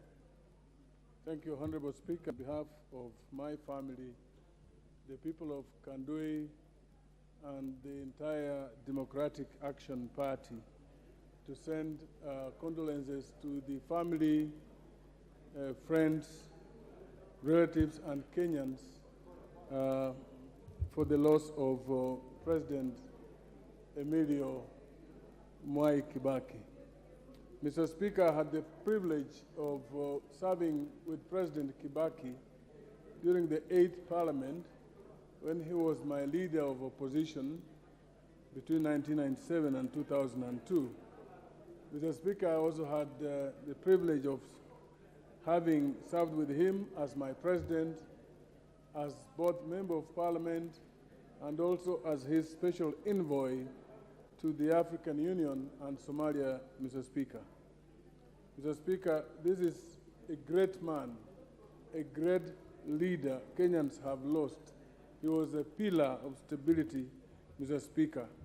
We all are aware of the things he has done for this country, ranging from free primary education, growing our economy, Mr. Speaker, building stable infrastructure, ensuring roads across the country, Mr. Speaker, and above all, making Kenya a liberal and open society with expanded democratic space. Mr. Speaker, as you are aware, he was the leader of the Democratic Party of Kenya, the party you now lead. The party that you now lead, Mr. Speaker, and I lead the Democratic Action Party of Kenya. Both our parties, Mr. Speaker, stand for expanded democracy, expanded democratic space in this country, Mr. Speaker. They can see the Honorable Chungwa laughing at it. It is true we stand for that, Mr. Speaker.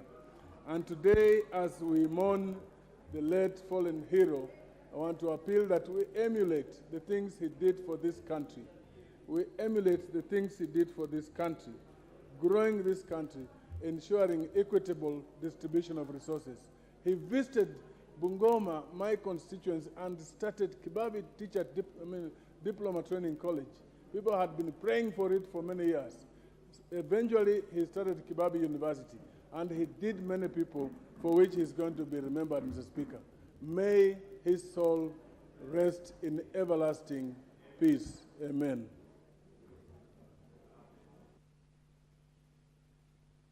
Sorry.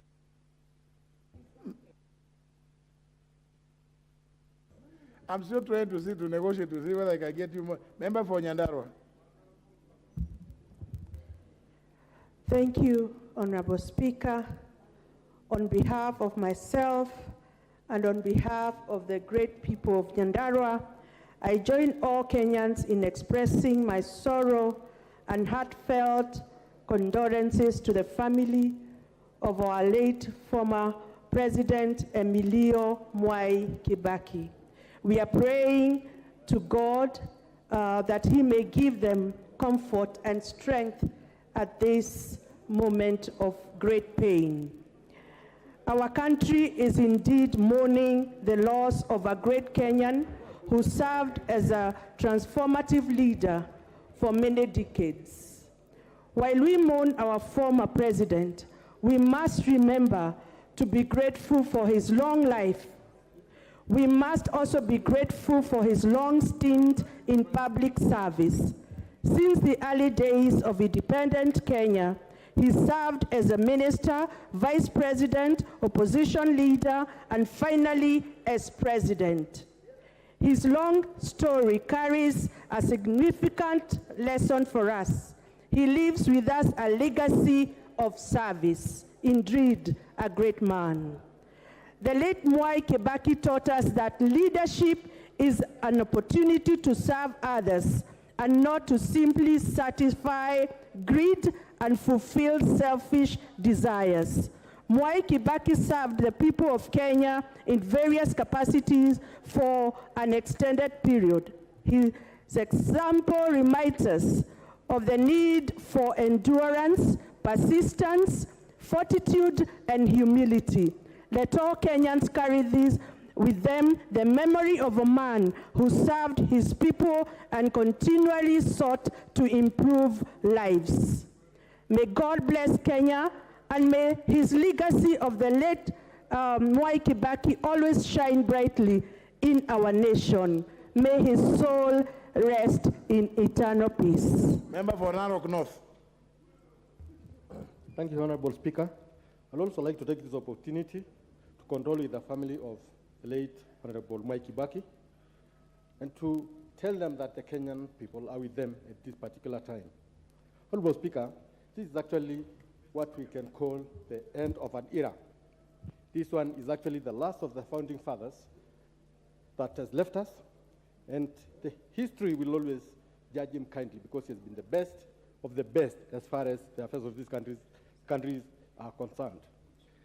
Honorable Speaker, I'd like maybe to just say that, as they say, calm waters run deep. And I believe there is no deeper leader that has ever served this country more than MWAI Kibaki. In fact, many people will have seen his demeanor, self-effacing manner of living and of doing his work as a weakness, but it was a strength that actually made this country great after it was actually the precipice as far as its economy was concerned. He actually retrieved the economy of this country at the very brink when it was almost about to cross the Rubicon. Honorable Speaker, Honorable Kibaki taught us many things. The most important of them all is that a great leader is born, a great leader remains a great leader, and did not have to be a gadfly to become a great leader. He became a great leader because he was meant to be, and he was. Honorable Speaker, the other lesson that we as politicians have learned from the life of MWAI Kibaki is that your family does not need to actually ruin the economy through theft, through corruption, or through actually dipping their hands in the till. He left a family that was clean. He left a family that did not have to benefit from the public largesse. And I think this is a family that should have been emulated, and we are very proud of that family. Honorable Speaker, I would like to also say that Honorable Kibaki taught us that endurance pays.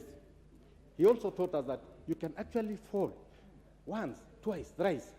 But as long as you want to rise up again, you'll rise up again and win the prize. He taught us that, and he became the president of this country after people had ruled him out politically. From him, through infrastructure like the Narok-Sekenani Road, and I think there are many things that he did for us. We got employment during his time, and he never segregated or served a particular community but served all Kenyans. May his soul rest in eternal peace. Thank you, Honorable Speaker. Member for Kikuyu. Thank you, Honorable Speaker, and allow me to join other Kenyans in conveying my heartfelt condolences to the family of the late President, those of my family, and the people of Kikuyu.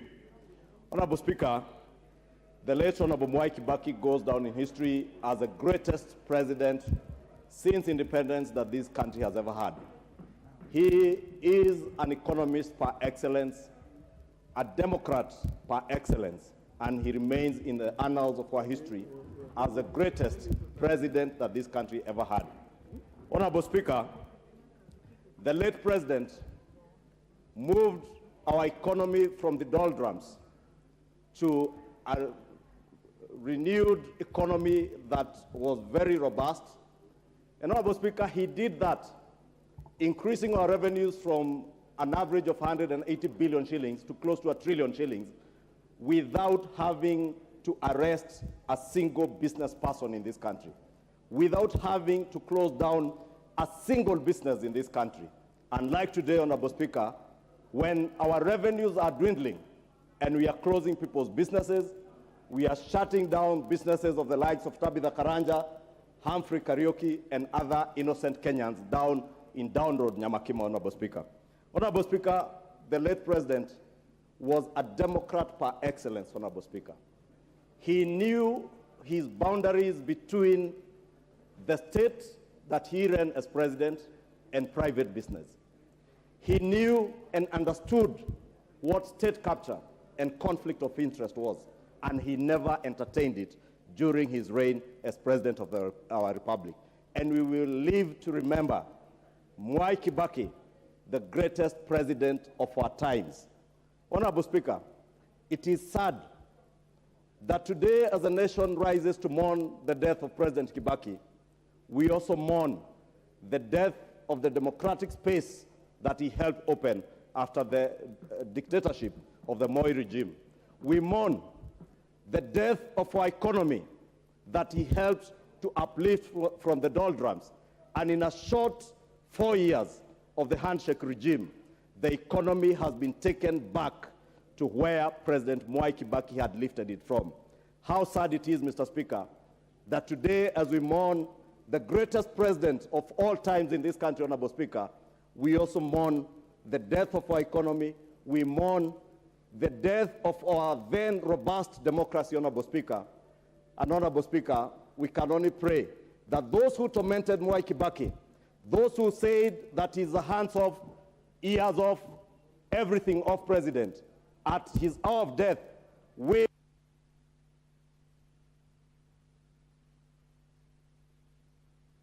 Sorry.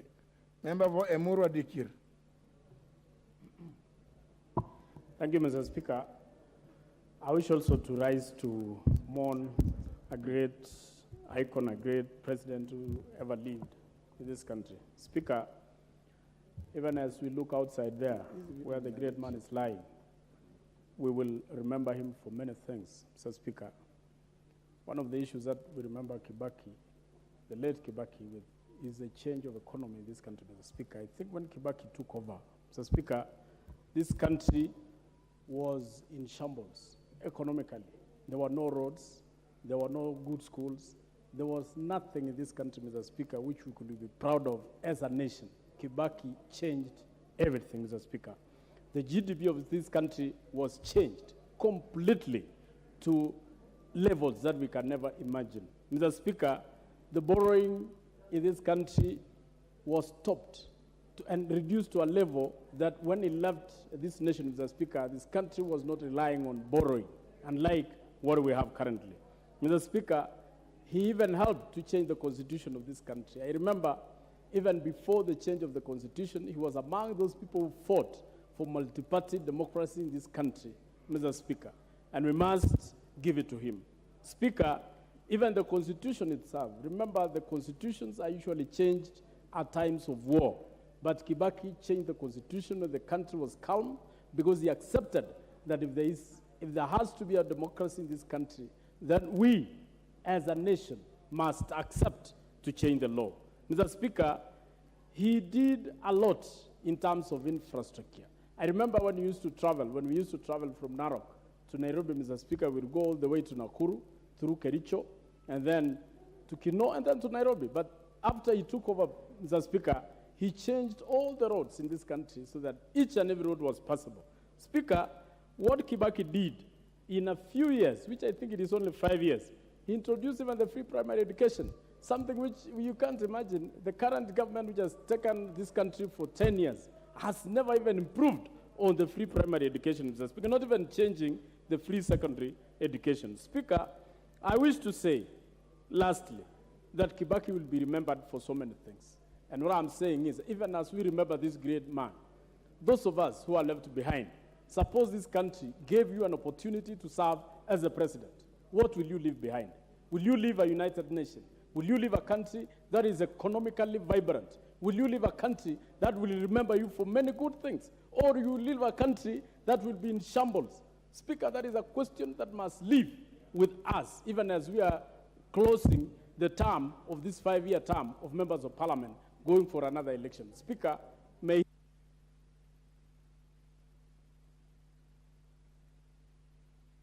Rosanna. Thank you, Mr. Speaker. Mr. Speaker, on behalf of my family and my great county of Nairobi, we want to give our condolences to the family of the late His Excellency MWAI Kibaki. I want to quote Ellen G. White in her book Education. The greatest want of the world is the want of men who will not be bought or sold, men who in their innermost souls are true and honest, men who do not fear to call wrong by its right name, men whose conscience is as true to duty as the needle to the pole, men who will stand for the right though the heavens fall. End of quote. We are privileged as Kenyans to have had a president who had these virtues. Today, millions of youth who wholly benefited from free primary education, subsidized secondary fees, and university have increased productive, skilled labor to our workforce. The Honorable President, His Excellency MWAI Kibaki, made Kenyans believe the perception of governance changed during his tenure. Introduction of CDF, infrastructure. It's key to note that every time Kibaki partnered with Raila, Kenya experienced tremendous growth, that is Vision 2030, the Thika Superhighway, the Constitution of 2010, devolution, election of more women to legislation. Mr. Speaker, as I stand here and we mourn this great leader, it was really painful to hear Ichung'wah Kimani talk about how he mourns the economy. At the end of the day, infrastructure was a very big dream of the late president. He believed in infrastructure. Some of the projects that the current presidency completed, right, were started in his tenure. And it is nice to note that all these highways that we enjoy, the continuity by His Excellency President Uhuru Kenyatta of the said projects have given Kenyans gateways to not only the region, but also the greater world. Let us celebrate that which is good, and let us thank the Almighty God for His mercies, as we know that the President was ailing, and now he has rested. My condolences to the entire family, and my gratitude to the entire Nairobi County for coming out in great numbers today. Thank you. Thank you, Mr. Speaker, for giving me the chance to pass my condolences on my own behalf, that of my family, and the great people of Kenya Central, to the family, friends of the late President MWAI Kibaki. Mr. Speaker, the late President MWAI Kibaki was in a class of his own. He was a great man, a man who rose from being a humble shepherd in the slopes of Othaya to becoming the president of this great nation. He's a man who was involved in the improvement of the law in Kenya and also constitutional development in this country. He was involved in the enactment of the Independence Constitution and more so the 2010 Constitution, which we all celebrate. He's a man who taught us humility through his deeds.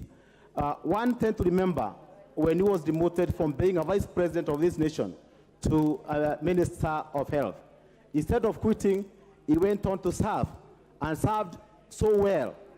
Also, one has to remember, he's a person who really also taught us resilience. He's a person who contested twice for the seat of the presidency, lost twice, but went on to win the presidency in 2002. It's someone who gave this country new hope when he won in the year 2002. Especially, he taught us that our children need to go to school, all of them, and through that introduced the free primary education. He's a man who taught this country to believe in itself in terms of economy.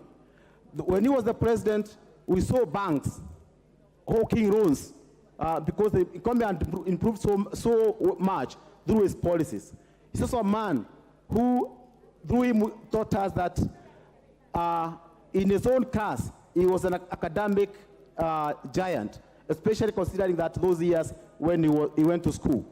He excelled very well academically and also went on to have masters in those early days.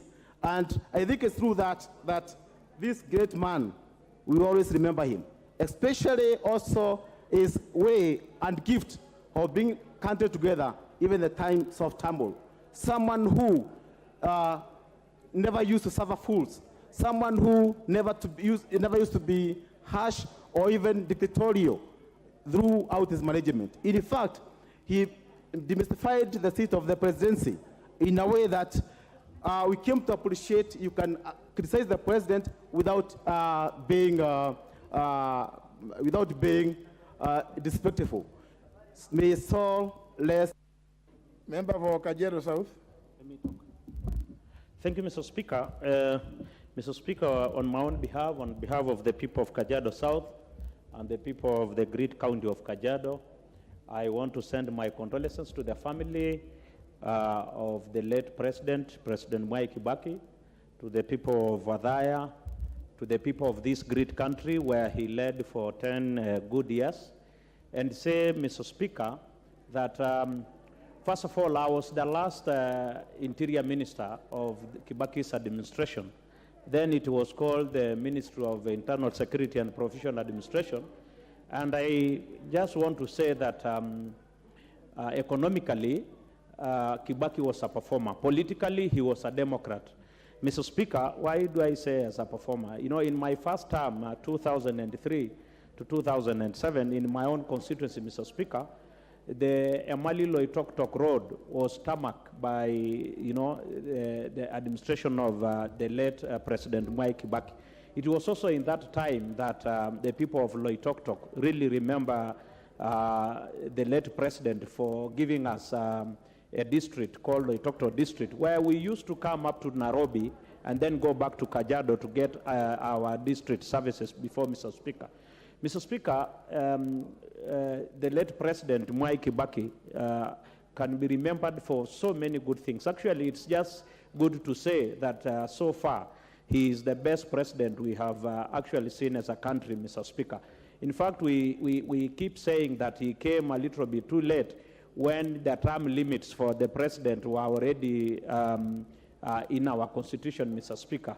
Otherwise, we would be very far, Mr. Speaker, as a country, if we had gotten that democratic leadership and also leadership based on performance of Mheshimiwa KIBAKI, Mr. Speaker. I also remember personally that he awarded me with the 2 medals. One was the Moran of the Golden Heart. The other one, he awarded me the Elder of the Golden Heart, Mr. Speaker, as a cabinet minister.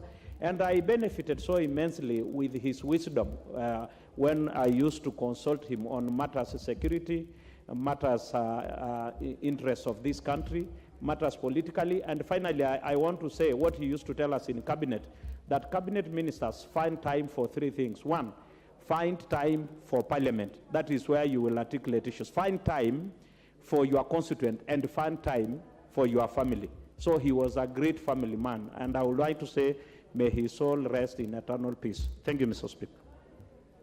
Bumula.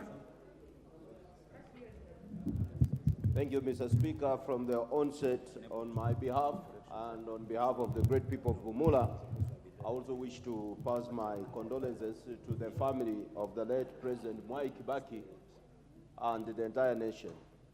Mr. Speaker, when we mourn such a great man, we pick some lessons that we need to follow as leaders of this country. One thing that I realized with Mr. President, the late President, that every time, because that time when he was serving as the President, some of us were in the civil service, but every time we had opportunity even to visit him in the evening, you realize that he's sitting with men who could guide him on how to run this country. Mr. Speaker, as a leader, you need good advisors. President KIBAKI had very good advisors, and Ambassador Mudaura was always there to see the kind of people that would sit with the President until late.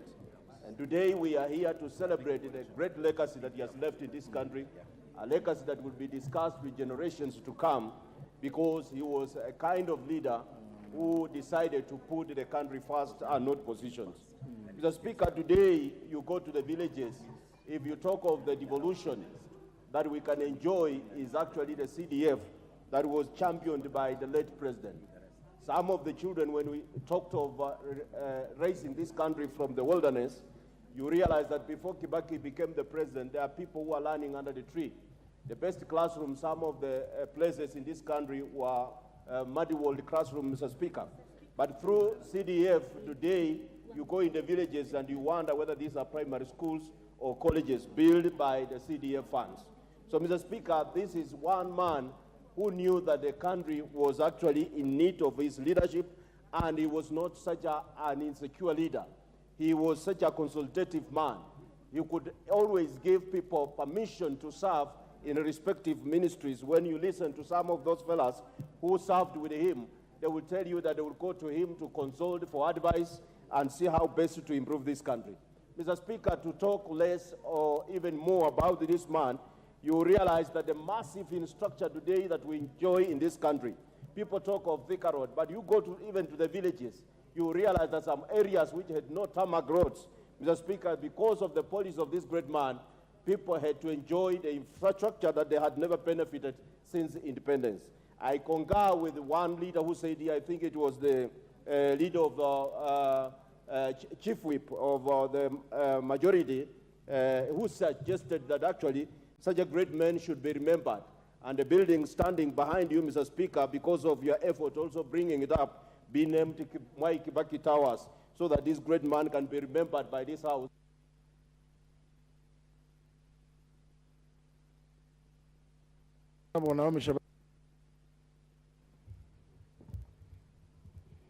Asante sana Mheshimiwa Spika, nami pia kunipatia fursa hii ili nami niweze kutoa risala za rambirambi kutoka kwangu, jamii yangu na eneo bunge la Taveta kwa ujumla.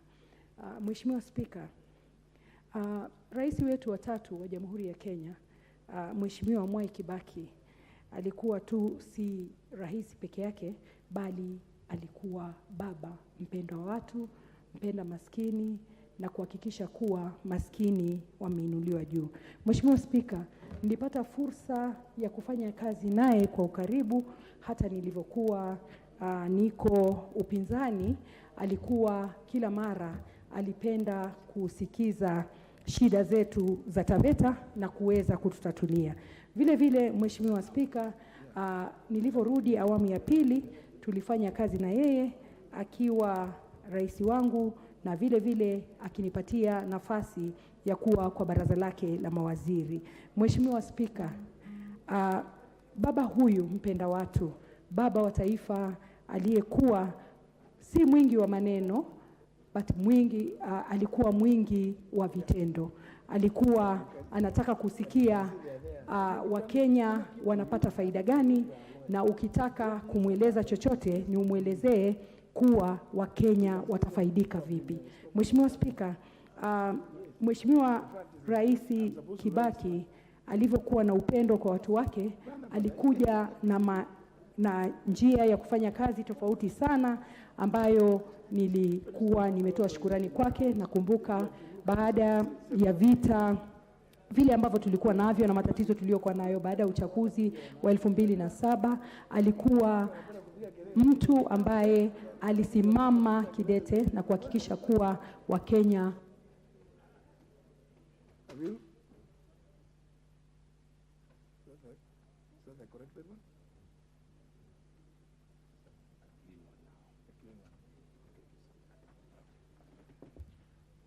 Order members.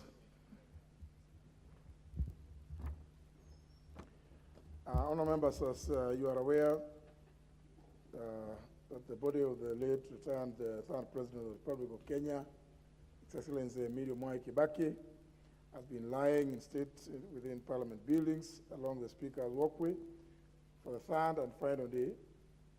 In this regard, today's sitting has been determined to end at 4:45 p.m.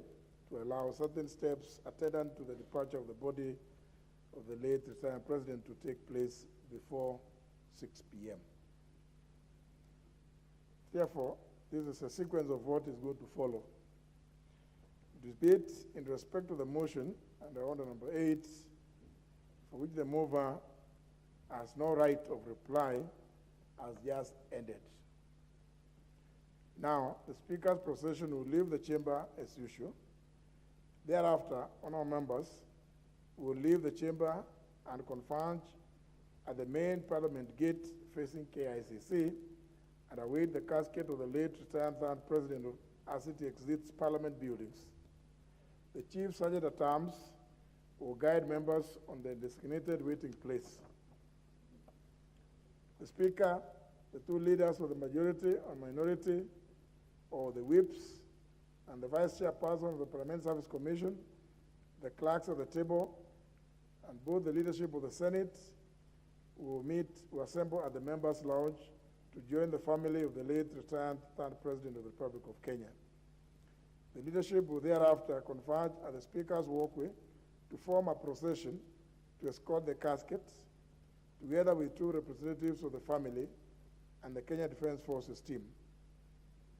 On arrival of the casket at the late retired third President's at the main gate facing KICC, all members are requested to await the playing of the national anthem and the East African anthem before the casket is loaded onto the carriage to exit Parliament buildings.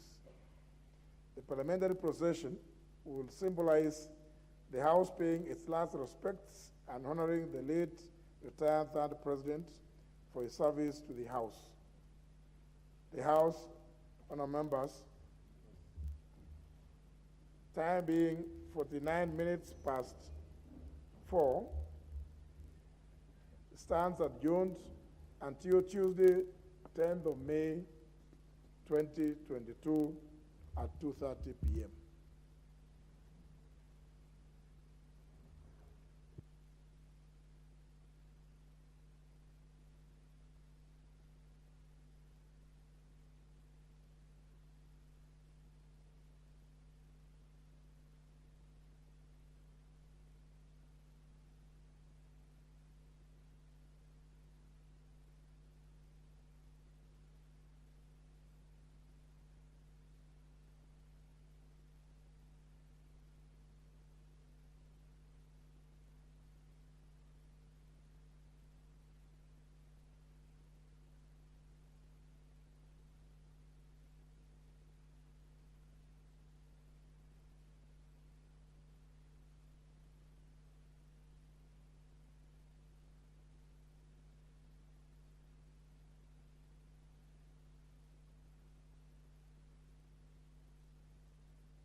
kadi hapa pia. Alikuwa amekamata.